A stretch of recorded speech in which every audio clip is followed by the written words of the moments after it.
other working class people who want systematic change, who want a planet to be livable. And so they're saying, okay, we have a plan, we have a campaign, and we need your help right now.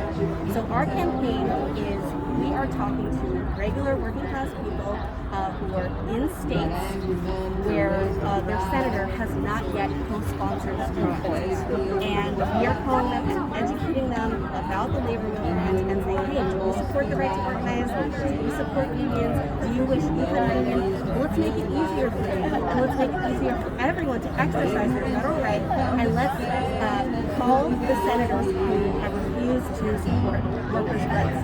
And so we connect them with their senator, and they show that there's a massive movement supporting Proact and supporting the move to pass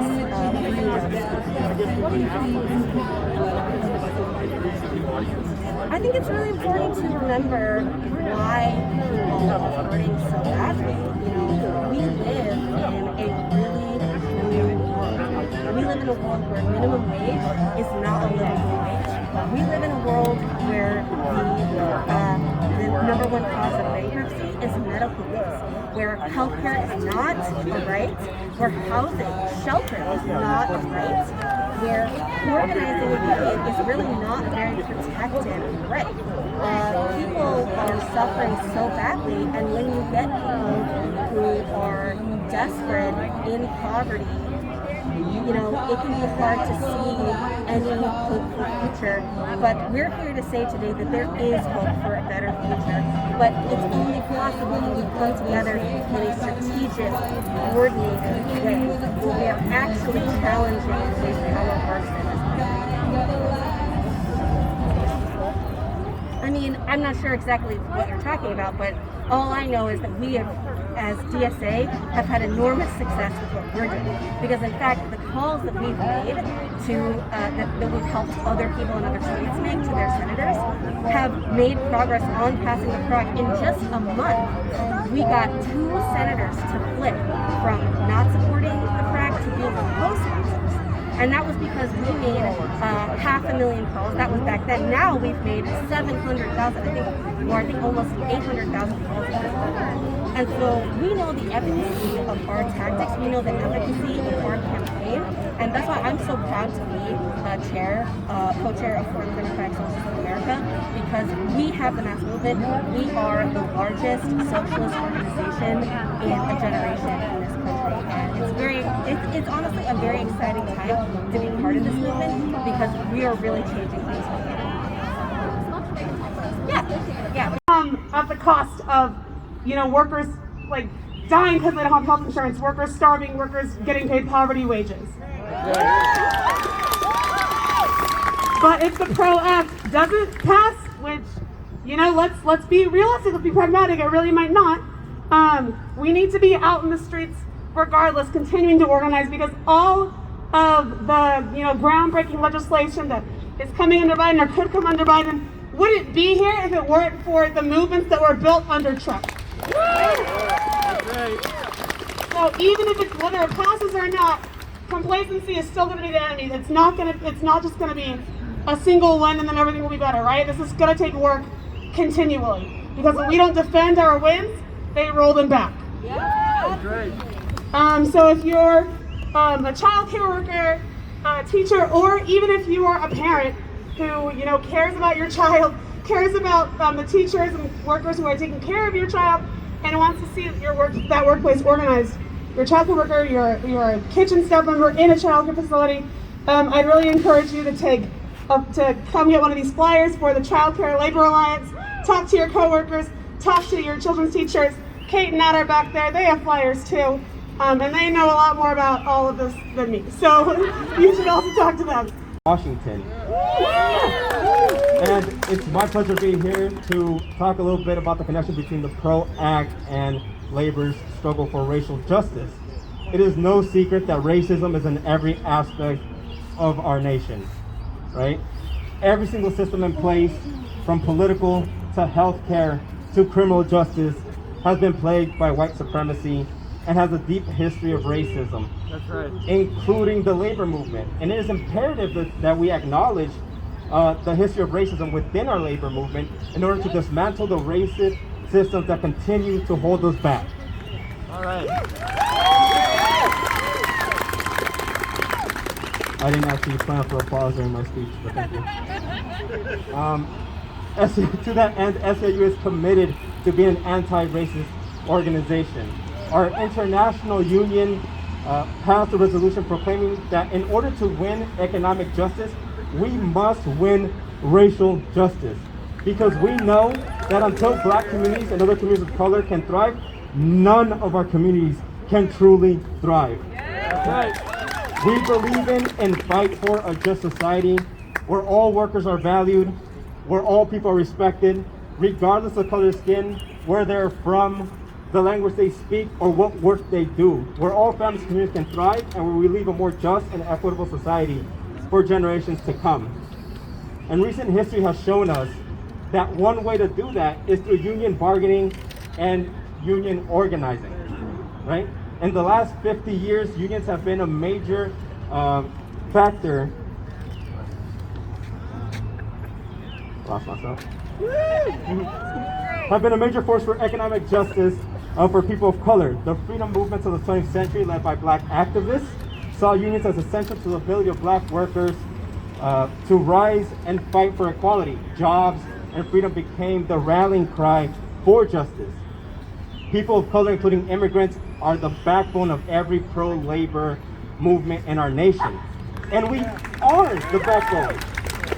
And we will continue to be the backbone of every pro-labor movement because we know that every socioeconomic issue that affects all workers disproportionately affects us more.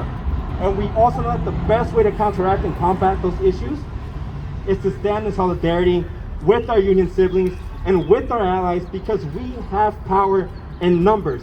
And that's why I'm so happy to see all of you here today.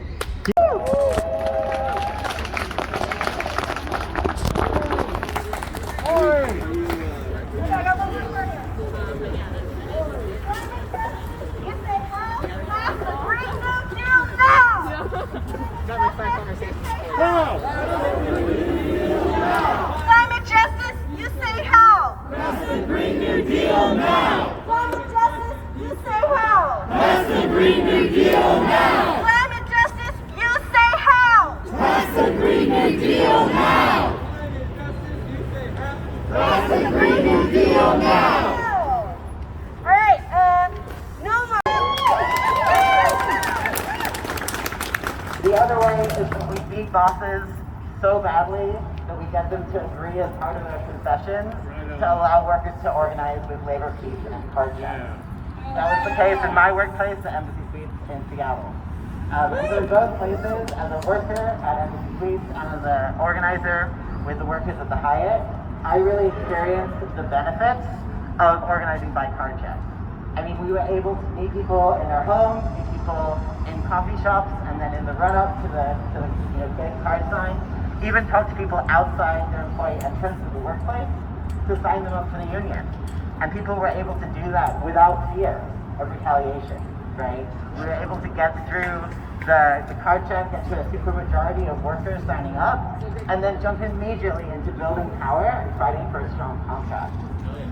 At my workplace, we took that power and we turned it into a contract that won more than $5 in raises for workers.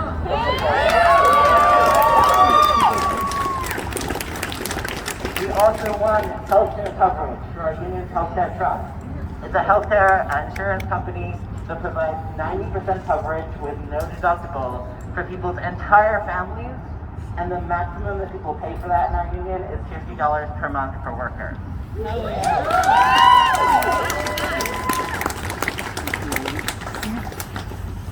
And at the Hyatt, we eked in, we just got our card check, we got to a majority the week before the COVID pandemic. If we had to do an NLRB election, I really believe that those workers would not have won their election before the hotel shut down, and they would still be fighting for union recognition. So that's what we currently do, right? I'm thinking about not only is it important that we pass the Proact to reduce barriers to organizing, to allow more workers to organize without retaliation, but also imagining the political power that we could build, imagining the kinds of campaigns our unions could be a part of, if instead of having to fight piecemeal for workplace by workplace to have a right to a card check, if the entire country had that right, what could we focus our energy on? We could be a part of the fight for a Green New Deal, we could be a part of the fight for Medicare for all. I mean, I think the possibilities are endless. If we remove the barrier that our union currently has to face just to have a safe and equitable path to unionization for our workers. Mic check. Mic check. Mic check. Mic check. Thank you. Okay, I got punched in the throat, so I have trouble projecting, so I'm gonna pull my mask down if that's all right with y'all. Yeah. All right.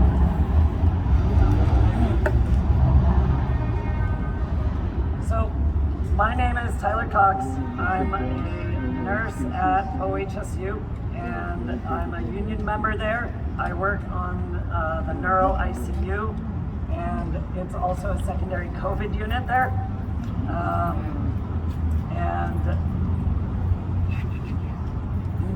And I'm also a human rights activist. And this is gonna be a little blunt, so I hope y'all have had some coffee. The U.S. is not a world leader on human rights. We talk about it a lot. We have a lot of opinions about how it's done in the rest of the world, but we don't really do it.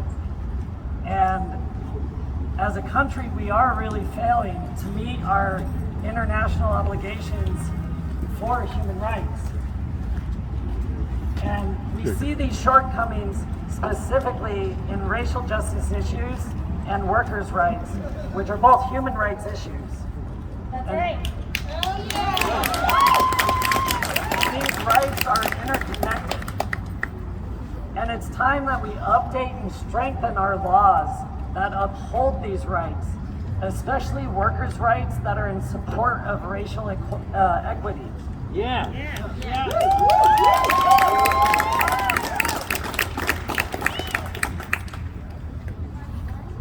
The Proact is going to expand and empower millions of workers' rights to organize, unionize, and negotiate better wages, hopefully a living wage, and benefits like having access to health care, which is a human right.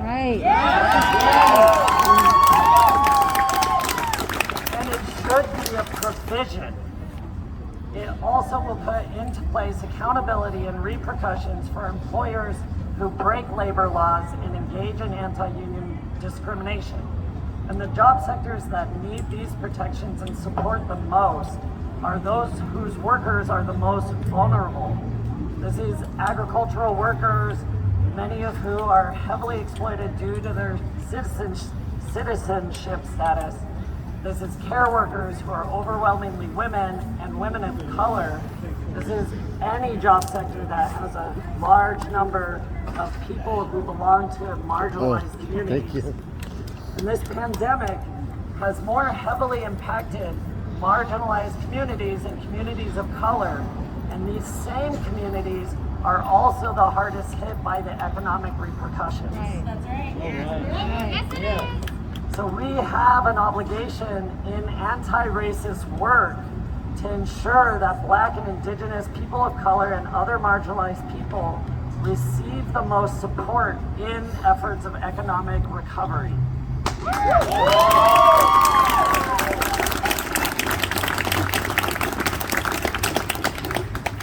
And the Proact is a way to empower them to have a seat at that negotiating table. Okay. Now, I want to offer you some personal examples of how this act would affect my job personally. In nursing, we have worked without getting our breaks for decades. It's part of the culture. You work through them. This is largely because the hospital doesn't provide someone to take over your work. And due to that, it isn't safe for your patients when you step away. That ain't right. It's not right. And when you log too many of those missed breaks on your time card, your manager will pull you aside and question you about it.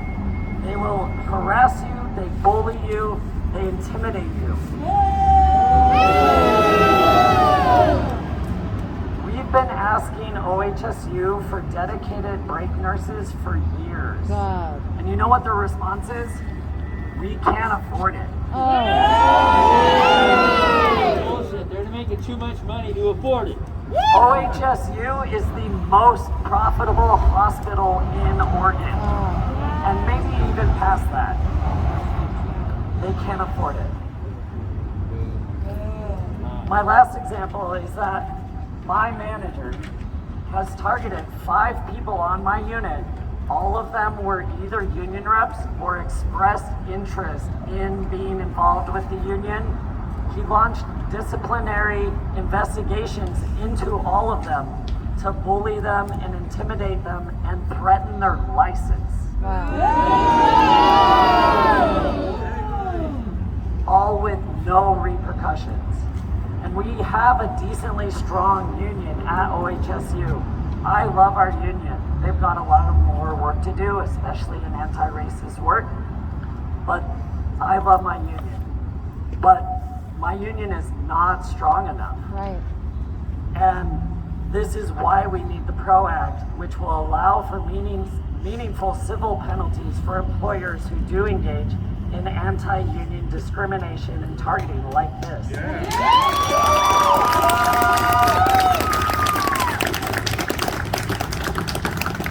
So we have an opportunity here to resist exploitative capitalism and move towards something better, something more just, more equitable, more green, and towards liberation. In honor and light of the historic violence that unions have faced from police while striving for workers' rights, I hope y'all will appreciate this. Abolish the police.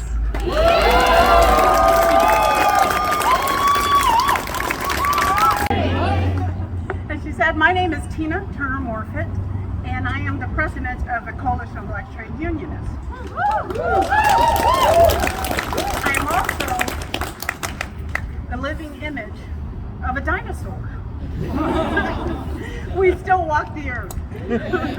But the difference between me and the prehistoric ones with the 4 legs is that I am a union activist.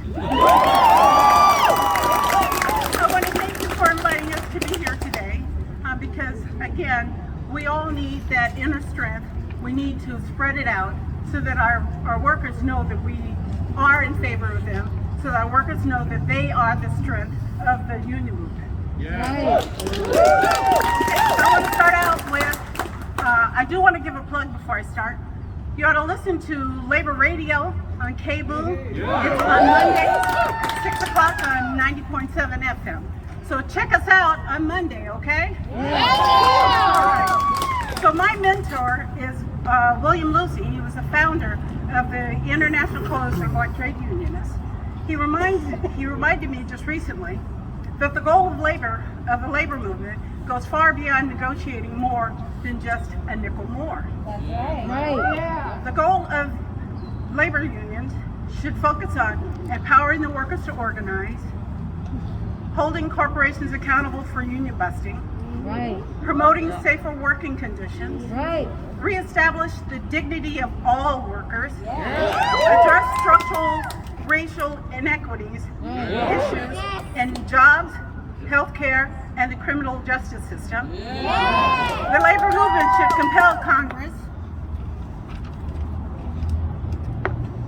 to reduce the cost of prescription drugs, to strengthen the Affordable Care Act, to establish a postal banking system, draft legislation to create paid sick leave, rescind executive orders that undermine the collective bargaining process, rescind anti-worker regulations, make corporations pay their fair share of taxes. They should pass HR 1, which is For the People's Act. It would give better voter access, restore election integrity, prevent the purging of the voter rolls, requires states to establish an independent redistricting commission to carry out the congressional redistricting, and that really means a lot to us here in Oregon, because as you know, we gain one more seat. All right? Right. Congress should also pass and adopt the George Ford Justice and Policing Act of 2021. As you know, it addresses police brutality, police misconduct, excessive force, and racial biases in policing. All of these things are relative to the Proact. In order to strengthen the working class, in order to safeguard the workers of tomorrow, in order to rebuild America better, Congress needs to pass the Proact. Protecting the rights of the organized. Protecting the rights of the organized. Protecting the rights of